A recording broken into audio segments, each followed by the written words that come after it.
I've always thought Minecraft's ending felt a bit out of place. A 9-minute long poem that you read after journeying to another dimension to slay a dragon. It sure is an odd juxtaposition for the combat you were just engaged in, but looking back on it now, I actually think it's a perfect ending for a game like Minecraft. To give a bit of background, the ending of Minecraft has remained unchanged since the full release of the game all the way back in 2011, and the end poem was written by Julian Gough. He said in a blog from 2022 that writing the ending was a particularly unusual experience. In some ways, it seemed to write itself. That is, in writing it, I had a strong feeling the universe seemed to want to address the people directly, and it was doing so through me. I would watch the words simply appear on the page before me, without my conscious mind having any idea what the next word would be. And hearing this really adds another layer of meaning to the poem, because even its author didn't really know what the meaning behind it was. He wrote lines which he felt compelled to write, and in doing so, I think he inadvertently created such a brilliant and memorable ending, which today we'll take a little look at and break down. Now obviously with art like this, you can interpret it in a million different ways, but the general way I view this poem is not only a congratulations for beating Minecraft, but it then turns into a motivational reward, which ends up relating to so much more than just Minecraft. It starts off with an introduction we all know and love, addressing the player by their username, going on to say, "I like this player, it played well, it did not give up." And I may be reading too far into this, but I've always liked this line because it feels like it isn't just talking about Minecraft. Throughout the poem we'll be introduced to the concept of the dream and the long dream, and these get talked about a lot, and I read the dream to be the journey the player underwent in Minecraft, whereas the long dream is the long dream of life, the journey which the player is on every day. So when it says the player played well and did not give up, I feel like it's telling you to apply this same attitude to the long dream as well. In simple terms, don't give up. No matter the situation, in game or in life, not giving up is crucial. The next line I particularly like is a little more on the nose. The poem is narrated by two godlike entities, and this creates some text that distorts and blurs on the screen, presumably because we're not on the same plane as these beings. Whatever the reason though, the line goes, "It cannot read that thought. No, it has not yet achieved the highest level. That it must achieve in the long dream of life, not the short dream of a game."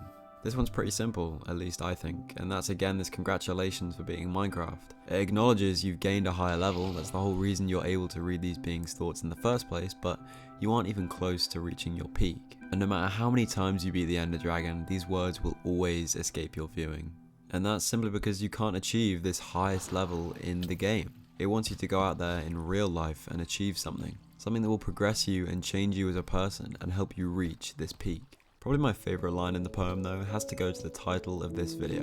"And the universe said, I love you," is the start of a long list of interactions the universe believes about you. And now that I've looked a little into the author, I think this line speaks even more because the way he describes writing it, these are truly the universe's thoughts. And the main thing that I take from this line is that you always have someone looking out for you. It may be a god, it may be a family member, it may be some entity in a video game, but whatever it is, don't feel discouraged because there's always someone in your corner. And I think the meaning that I've got from this becomes more obvious in the following passage. "Sometimes I want to tell them of their importance to the universe. Sometimes when they have not made a true connection in a while, I want to help them to speak the word they fear. It would be so easy to tell them, but to tell them how to live is to prevent them from living." And so like I said, there's this feeling of some grand being looking over you and watching you as you go, which I've always seen as quite a comforting sentiment, but I particularly like the line of not being told how to live as that prevents you from living. Finding your own way, your own interests and passions and what makes you unique is exactly what life and growing up and becoming your own person is all about. So even if you aren't told where to go, even if you think you're going down some random or potentially pointless path, you'll have someone looking out for you, cheering you on and wishing you the best in your individual life. So how do you end a poem about dreams and dreaming and life and living and still make it an impactful ending? Well, I'll let the game take it away.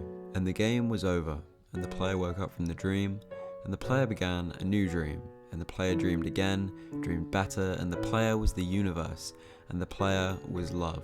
It's a congratulations for beating Minecraft, yes, but it urges you to begin a new dream, in real life this time. And when you've completed that dream, dream bigger and better than before.